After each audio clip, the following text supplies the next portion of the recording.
자, 부모가 아이를 낳아서 하는 가장 그 부모로서의 주어진 권위를 사용하는 첫 번째 일이 이름을 짓는 거죠.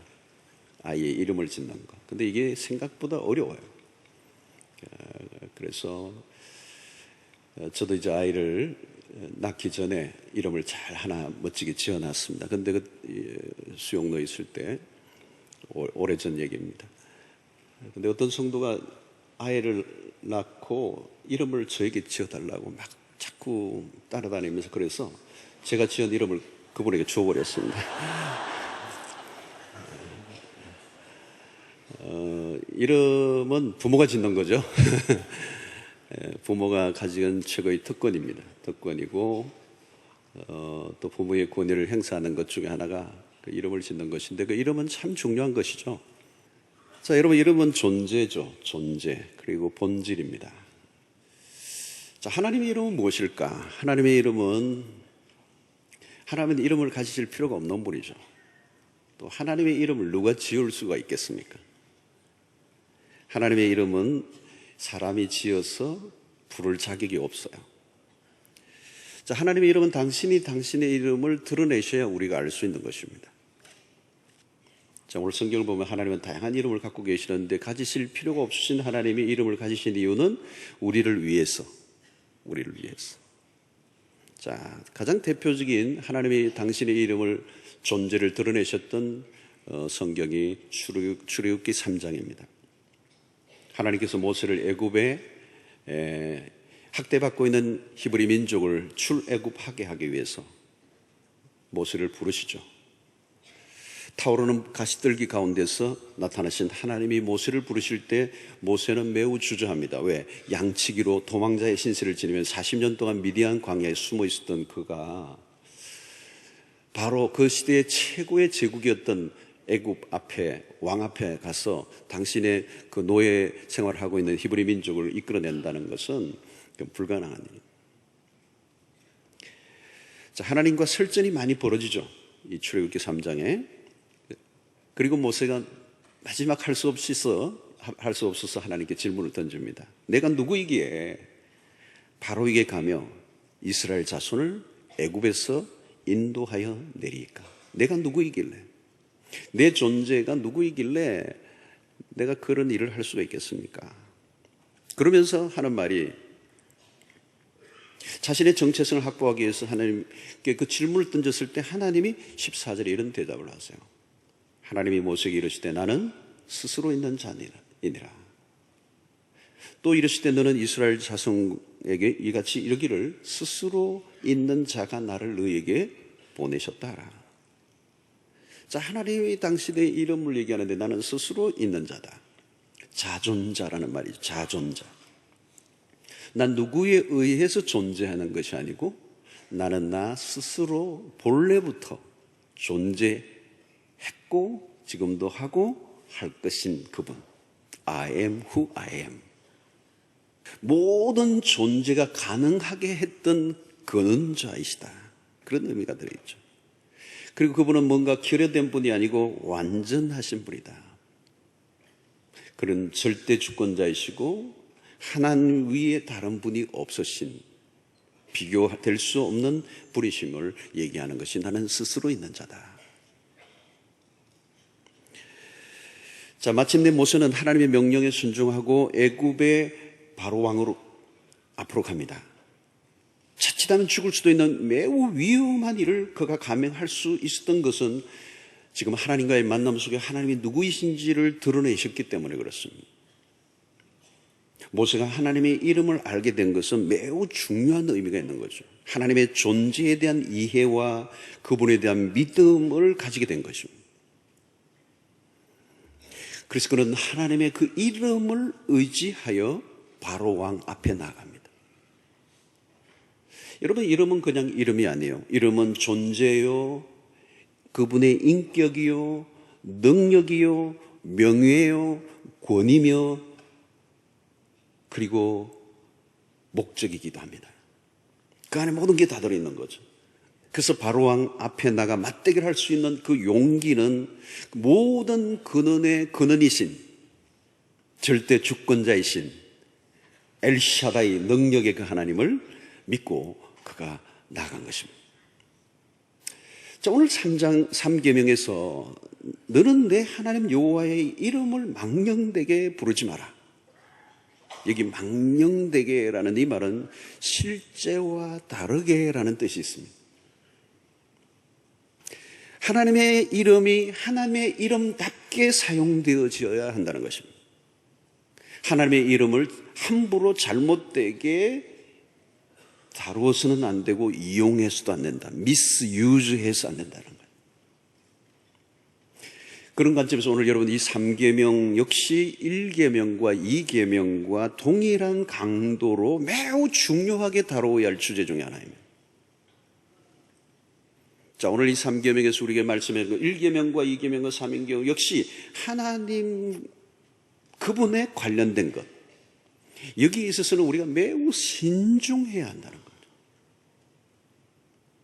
전성에 의하면 성경을 기록했던 이 서기관들이 성경을 필사를 했습니다. 옛날에는 필사를 할 때 여호와라고 하는 이름이 나오면 붓을 다시 씻고 난 다음에 몸을 가다듬고 나서 다시 그 하나님의 여호와 이름을 쓴 거죠. 막 쓰다가 여호와 이름이 나오면 멈추는 거예요. 그 붓을 다 씻고 깨끗하게 한 다음에 몸과 마음을 다시 정돈하고 그 여호와 이름을 썼다는 거예요. 여러분, 여호와의 이름에 대한 경외심을 가졌다는 것입니다. 우리는 다윗의 이야기 속에 그런 것을 발견합니다. 다윗은 여호와의 이름을 얼마나 경외했는가 하는 것을 드러낸 사건이 하나 있는데 사무엘상 17장에 이 다윗과 골리앗과의 싸움에서 나옵니다. 엘라 골짜기 블레셋의 명장이었던 골리앗이 큰 소리를 외쳐대고 있는데 가만히 들어보니까 하나님의 이름의 군대를 모욕하고 있는 거예요. 다윗에게는 골리앗이 이스라엘 군대를 모욕하는 소리가 하나님의 이름을 욕하는 것으로 들렸어요. 왜? 그 이스라엘 군대는 그냥 이스라엘 군대가 아니라 하나님의 나라 백성의 군대이기 때문에. 다윗은 하나님의 이름이 할례받지 못한 이방인의 입으로 모욕당하는 것을 도무지 참을 수가 없었습니다. 그래서 다윗이 골리앗을 향하여 물맷돌을 들고 나간 결정적인 사건 속에 사무엘상 17장 45절을 보면 이렇게 표현되고 있어요. 다윗이 블레셋 사람에게 이르되 너는 칼과 창과 단창으로 내게 나오거니와 나는 만군의 여호와의 이름 곧 너가 모욕하는 이스라엘 군대의 하나님의 이름으로 내게 나아가노라. 여러분, 다윗은 하나님의 이름에 민감하게 반응합니다. 이유가 뭘까요? 다윗은 하나님의 이름과 존재를 분리시키지 않았습니다. 하나님의 이름을 욕되게 하는 것은 하나님의 존재를 무시하는 거거든요. 그런데 이스라엘의 모든 진영의 사람들은 그냥 듣고만 있는 거예요. 사울 왕과 비롯해서 모든 이스라엘의 백성들은 그냥 듣고만 있는 거죠. 자신의 생명이 두려워서 그 앞에 전혀 반응하지 않고 하나님의 이름이 욕되게 되고 있는 사실 앞에서 그들이 침묵하고 있는 것입니다. 여러분, 이것은 하나님의 이름과의 관계는 결국 하나님과의 관계에 관련된 영적인 것입니다. 골리앗 앞에 나갈 때 그가 하나님의 이름을 형식적으로 부르지 않았을 겁니다. 여러분, 하나님의 이름을 그냥 형식적으로 부르면서 이 다윗이 어린 소년이 골리앗을 향해 나가겠습니까? 하나님의 이름으로 나갈 때 그 어린 소년이 물맷돌만 들고 나갔을 때 그 골리앗 앞에 나갈 때 그 심정이 어떠했겠습니까? 오직 의지하는 건 하나밖에 없어요. 여호와의 이름, 그 이름의 능력.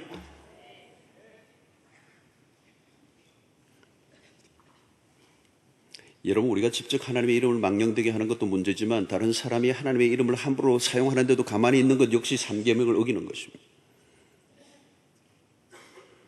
직장에서, 사회 속에서 하나님의 이름이 막 그냥 사람들에 의해서 폄하되고 모욕을 당하는데도 가만히 있다면 하나님과 나와의 관계에 문제가 있는 거죠. 오늘날 하나님의 이름이 세상 속에 많은 훼손을 당하고 있습니다. 영업 영어권에서는요, 욕들은 심한 욕들은 다 하나님 그리스도 이름을 다 집어넣었어요. 심각한 거죠, 여러분. 영화나 책들 안에서 하나님 예수의 이름을 욕하고 신성 모독적인 일들이 오늘 일어나고 있어요. 여러분, 그런 것들을 보면서 우리는 안에 거룩한 분노가 일어나야 돼요. 가끔 이 방송이나 이런 코미디 프로에서도 이 성경적 우리의 거룩한 언어들이 막 쓰여지고 있는 거예요. 요즘 뭐 보니까 너님 이런 게 많더구만요. 하나님의 그 이름을 빗대어서 사용하고 있는 것들이죠. 여러분, 모세가 애굽에 바로에게 달려나간 것은 여호와 이름의 능력입니다. 다윗이 블레셋에 나아갈 때 나가게 한 힘은 여호와의 그 이름. 베드로와 요한이 사도행전 날 때부터 앉아서 일어나지 못한 사람을 향하여 선포했습니다. 예수 그리스도의 이름으로 일어나 걸어라. 그 이름은 실제요 능력이요 존재였습니다. 그러므로 우리는 하나님의 당신의 이름의 명예를 지키는 일에 목숨을 건 사람들을 하나님이 어떻게 다루시는가를 오늘 우리는 보게 되는 거예요. 그 이름을 걸고 나아간 다윗, 그 이름의 그 권세를 믿고 나갔던 모세, 그 속에 하나님이 어떻게 행하셨는가를 우리는 보게 되는 것이죠. 자, 여러분들은 어떤 때에 가장 예민하게 반응하십니까? 우리는 우리의 명예에 생명을 걸어요. 누가 나의 이름을 욕하면 가만히 있지 않습니다. 우리는 우리 자신의 이름에 대해서 너무 지나칠 정도로 예민해요. 여러분, 사울왕을 보면 골리앗 사건 이후에 여인들이 사울이 죽인 자는 천천히요 다윗은 만만히로다 노래를 막 여인들이 골목골목마다 불렀어요. 그게 이 사울왕은 매우 예민하게 반응합니다. 아니, 엘라 골짜기에서 이 블레셋과의 싸움에서 그렇게 여호와의 이름이 모욕을 당하는데도 가만히 있었던 이 사울, 근데 그의 이름이 모욕을 당하고 다른 사람과 비교당하는 것에 격분하고 있는 이 사울을 우리는 보게 됩니다. 여러분, 무엇 때문에 펄쩍 뛰세요? 하나님의 이름 때문에, 아니면 여러분 자신의 이름 때문에? 우리는 우리의 자신의 이름이 모욕을 당한다 할지라도 여호와의 이름이 모욕을 당한 걸 참지 못하는 그 극분하는 거룩한 분노가 있어야 되는 거죠. 우리는 하나님과 관련된 것에, 하나님의 이름뿐만 아니라 하나님의 관련된 것에 예민하게 반응해야 합니다. 하나님과 관련된 것을 소홀히 다루거나 함부로 다루면 그것은 매우 위험한 일이 됩니다. 절대 위험 지역이에요. 구약에 법궤가 다윗성으로 돌아오는 가운데 법궤가 넘어지려고 하자 우사라고 하는 사람이 그것을 붙들다가 현장 적사. 우리말 이름이 참 우리로 하는 게 웃사. 성경에 보면 우리말로 부르면 재밌는 것들이 많아요. 여러분, 이상한 사건이 일어난 거예요. 하나님의 법궤가 넘어지려고 하는데 그걸 붙잡았는데 왜 죽어요, 여러분? 여기에는 다양한 해석이 필요하지만 우리에게 주시는 핵심적인 메시지는 하나님과 관련된 것을 인간이 함부로 취급하는 것에 대한 위험성을 얘기하는 거예요. 상징성이 있는 것입니다. 하나님의 법궤는 그냥 물건이 아닙니다. 하나님의 임재를 상징하는 거죠. 그것을 잘못 다룬 것이죠. 고린도전서 11장 27절로 29절에 보면 성만찬에 참여할 때 조심하라고 말합니다. 그러므로 누구든지 주의 떡이나 잔을 합당하지 않게 먹고 마시는 자는 주의 몸과 피에 대하여 죄를 짓는 것이니라. 사람이 자기를 살피고 그 후에야 이 떡을 먹고 이 잔을 마실지니 주의 몸을 분별하지 못하고 먹고 마시는 자는 자기의 죄를 먹고 마시는 것이니라. 우리가 다음 주에 성찬 예식을 합니다. 우리가 1년에 4번 합니다. 이 성찬 예식을 함부로 하지 말라는 거예요. 그 떡잔 별거 아닌 것 같은데 그렇지 않다는 거예요. 잘못하면 죄를 짓는 거라는 거예요. 그냥 떡이 아니랍니다. 의미 없이 참여하면 안 된다는 거예요. 준비되지 않는 상태 속에 참여하면 안 된다는 거예요. 거룩하고 참으로 경건한 시간, 하나님의 아들 예수 그리스도가 우리를 위하여 죽으신 구원 사건의 핵심적인 의미를 살리는 그 순간은 그냥 떡이 아니고 그냥 잔이 아니란 말이죠. 그 시간에 십자가의 깊은 구속의 은혜를 다지며 신중하고 정중하게 받아들여야 할 그 시간에 함부로 먹고 마시는 이런 죄를 범하는 것이 된다.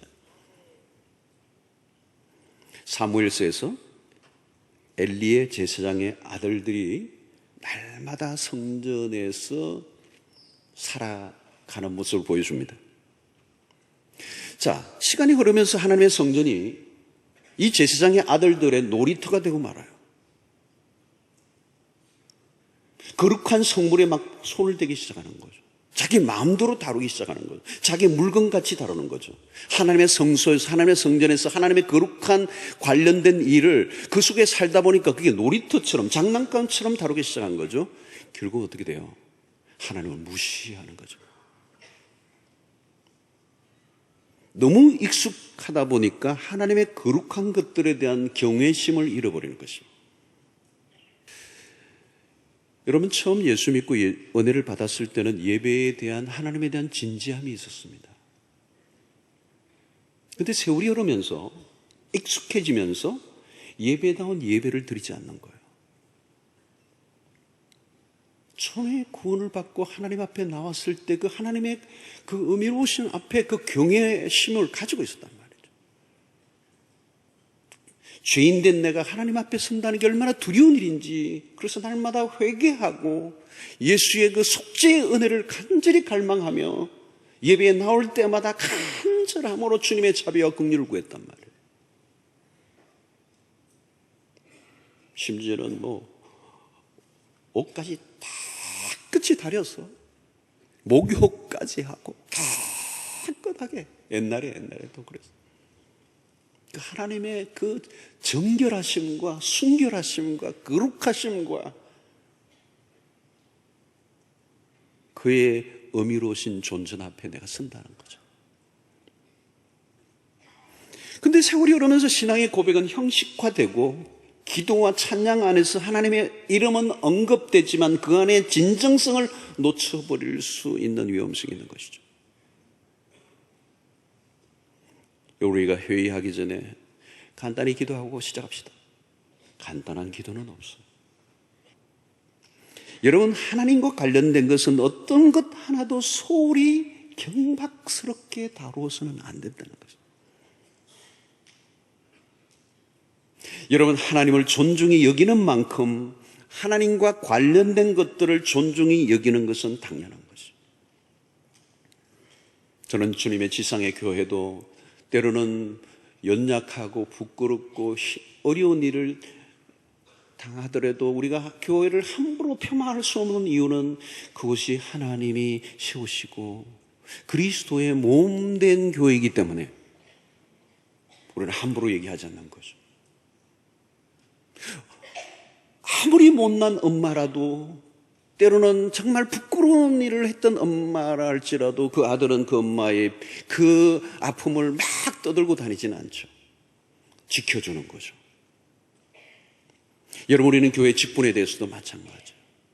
교회 직분은 어떤 직분인지 존귀한 이유는 하나님과 관련되어 있기 때문에 그런 거죠.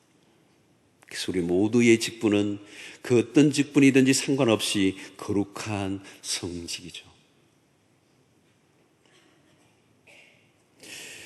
여러분, 영적 타락은 하나님과 관련되어 있지만 하나님과 상관없이 지날 때 일어나는 것입니다. 그러므로 그리스도인의 타락이란 하루아침에 일어나지 않습니다. 하나님과의 진지한 교제가 결여되면서 영적 진정성을 잃어버리면서 타락이 오는 것입니다.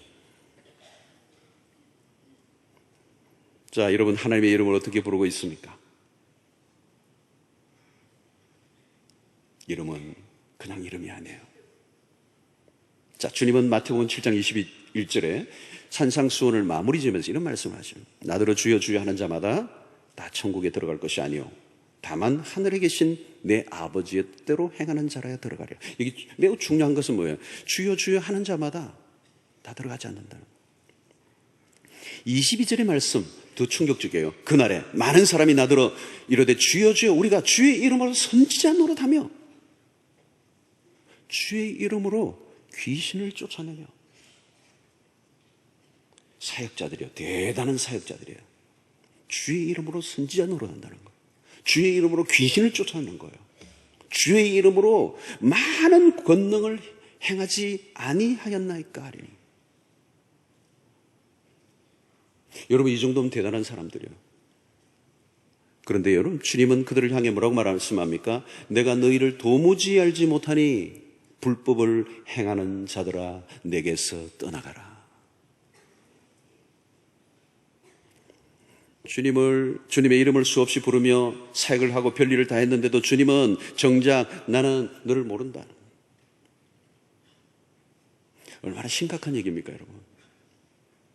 주의 이름을 부르고 주의 이름으로 무엇을 하느냐가 중요하지 않다는 거예요. 주의 이름에 합당한 영광을 그의 삶을 통하여 올려드리지 않는다면 그의 모든 행위는 의미가 없어진다는 것이죠. 그러므로 여러분, 하나님의 이름이 얼마나 진실되게 다루어지고 있는가를 지금 우리가 점검해 봐야 합니다.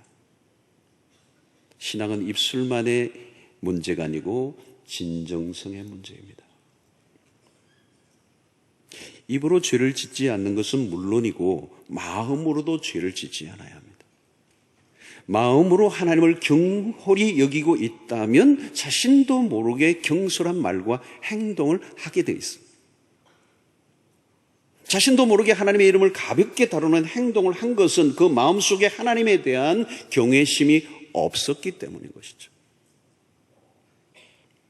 성도 여러분, 여러분들은 어떻습니까? 하나님, 예수님, 성령님 그 이름 앞에 어떤 태도를 취하십니까? 그 단어들 안에 담겨있는 경이로우심 앞에 얼마나 마땅한 태도를 나타내고 있습니까? 하나님의 이름에 대한 나의 태도를 확인해 보아야 합니다. 여러분, 예배를 드릴 때, 기도할 때, 찬양을 드릴 때 그냥 뜻없이 형식적으로 참여하고 있지는 않습니까? 하나님의 이름 앞에 마땅한 태도를 가지는 거예요. 너무 쉽게 가볍게 다루어가는 우리의 신앙적 행위가 바로 오늘 3계명이 우리에게 지적하는 말씀입니다. 그러므로 오늘 우리는 이 말씀 앞에 하나님에 대한 진실한 태도를 회복해야 될 줄로 믿습니다. 단어 하나하나에 담겨져 있는 그 의미를 되새기고 우리의 마음으로 우러나오는 진정성을 가지고 그 하나님 앞에 고백하고 찬양하고 기도하는 것. 여러분, 기도도 미사의 여구를 꾸며서 화려하게 멋지게 청산유수 같이 하지 않아도 돼요. 그렇게 하고 싶은 욕망과 유혹을 이겨내야 돼요. 그냥 진솔하게 내 마음에 담겨져 있는 그 진실된 은혜를 고백하는 것. 신앙의 진정성을 회복하시길 바랍니다. 우리도 모르게 입술에 익어버린 의미 없는 형식적인 그리고 경홀히 여기는 경박한 하나님에 관련된 그 용어를 사용하는 것들이 있다면 우리의 입술에서 제어해 주시고